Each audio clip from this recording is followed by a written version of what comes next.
Good morning. Welcome to Take 5. Maybe having some audio difficulty, so I'm going to get closer to the microphone today. I've played this thing back a few times and it wasn't loud enough, so I'm attempting again to record, and hopefully you can hear everything just fine.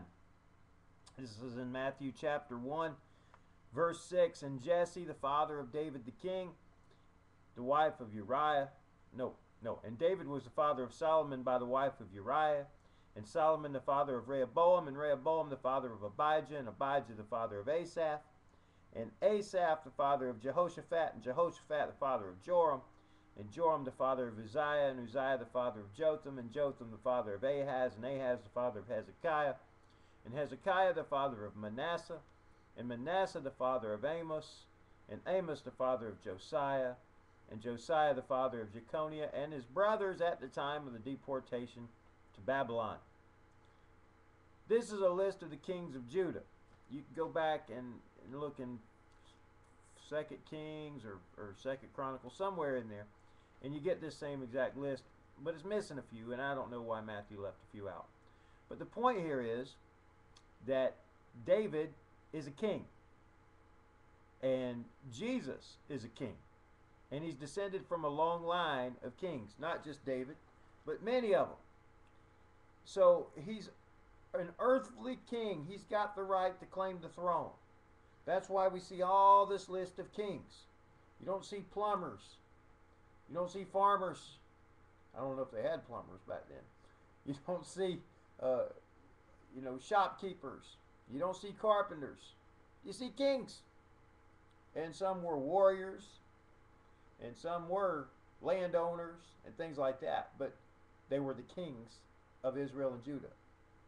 Now, Jesus is the king, but in this list of kings, there were some kings that were pretty rotten. And you go check it out. They were evil.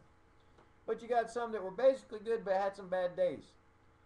David had a bad day. He had a bad year, had a bad couple years. It says that David was the father of Solomon by the wife of Uriah. You know, David was the father of Solomon not by his own wife. By the wife of Uriah is what it says here. Now, she became his wife, but you know how he got her? You know how he got this woman?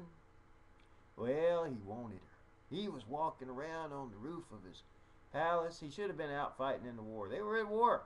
He should have been there, but no, he stayed back. And he looks over and he sees this good-looking woman taking a bath. And he says, I want that. So he sent for her, and he's the king, and they got to do what he says, so they bring her, his servants bring her to him, and he does what he needs to do with her, Gets her pregnant, then has her husband killed, and there's a little more to the story than that. Uriah was a very righteous man, a good man. David had him killed to try to cover it up, try to make people think this was Uriah's baby, but it wasn't. And God wasn't happy at all, and God wound up taking that son's life. And David grieved for him, and then he married the woman. I mean, what you gonna do, So he still had her, and and that's awful. That's terrible. Well, they produced Solomon.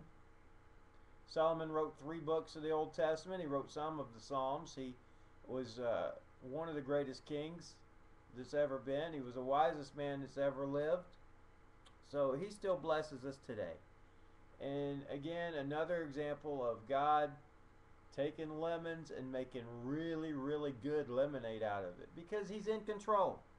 I hope the sound worked okay this time.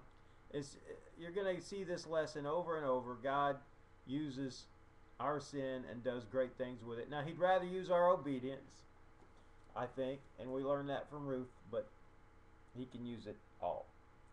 Coming back tomorrow with verse 12. Thank you for tuning in. This is my last attempt on this, so if it's not loud enough, just get you some headphones or something. See you tomorrow. Bye-bye.